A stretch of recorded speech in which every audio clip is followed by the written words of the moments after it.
കൊല്ലം കുന്നത്തൂരിൽ സ്കൂളിൽ കിണറ്റിൽ വീണ 6ാം ക്ലാസ്സുകാരൻ ഫെബിന്റെ നില ഗുരുതരം. സംഭവത്തിൽ അന്വേഷണം നടത്താൻ പൊതുവിദ്യാഭ്യാസ ഡയറക്ടർക്ക് മന്ത്രി വി ശിവൻകുട്ടി നിർദ്ദേശം നൽകി.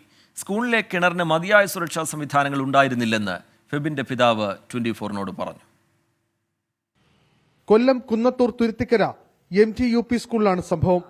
രാവിലെ 9:30 സ്കൂളിലെത്തിയ ഫെബിൻ കൂട്ടുകാരുമൊത്ത് കളിച്ചുകൊണ്ട് നിൽക്കെ അബദ്ധത്തിൽ കിണറ്റിൽ വീഴുകയായിരുന്നുവെന്ന് അധ്യാപകർ പറയുന്നു. കുട്ടികളുടെ കരച്ചിൽ കേട്ട് ഓടിയെത്തിയ സ്കൂൾ ജീവനക്കാരൻ സിജു തോമസ് കിണറ്റിലിറങ്ങി കുട്ടിയെ വെള്ളത്തിൽ നിന്ന് ഉയർത്തി. ശാസ്താംകോട്ട ഫയർഫോഴ്സ് സംഘം സ്ഥലത്തെത്തിയാണ് ഇരുവരെയും കിണറ്റിൽ നിന്ന് പുറത്തെടുത്തത്.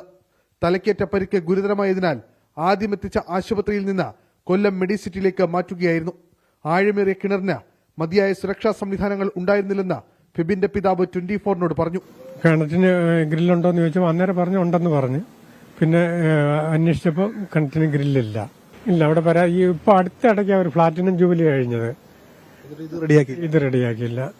തുരുമ്പിച്ച ഇരുമ്പ് നെറ്റും പ്ലാസ്റ്റിക് വലയുമാണ് കിണറിന് മുകളിൽ സുരക്ഷയ്ക്കായി സ്ഥാപിച്ചിരുന്നതെന്ന് നാട്ടുകാരും പറയുന്നു. ഇത് നേരത്തെ ചെയ്യേണ്ടതായിരുന്നു. അപ്പൊ ഇവിടെ എല്ലാം സ്കൂളിലൊക്കെ വലിയ വിപുലമായിട്ടുള്ള പരിപാടികളൊക്കെ ഇവർ നടത്തിയതാണ്. എന്നാൽ ഈ കിണറിനെ പറ്റിയുള്ള കാര്യങ്ങൾ ഇതുവരെ അവർ ശ്രദ്ധിച്ചിട്ടില്ല. 24 വാർത്തയ്ക്ക് പിന്നാലെ വിദ്യാഭ്യാസ വകുപ്പ് ഉദ്യോഗസ്ഥർ സ്കൂളിലെത്തി പരിശോധന നടത്തി.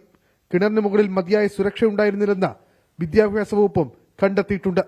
പ്രാഥമിക അന്വേഷണം നടത്തിയ AEO DDക്കും DEOയ്ക്കും റിപ്പോർട്ട് കൈമാറി. അതേസമയം സംഭവത്തിൽ അന്വേഷണം നടത്തി ഉടൻ റിപ്പോർട്ട് നൽകാൻ പൊതുവിദ്യാഭ്യാസ വകുപ്പ് മന്ത്രി വി ശിവൻകുട്ടി പൊതുവിദ്യാഭ്യാസ ഡയറക്ടർക്ക് നിർദ്ദേശം നൽകി.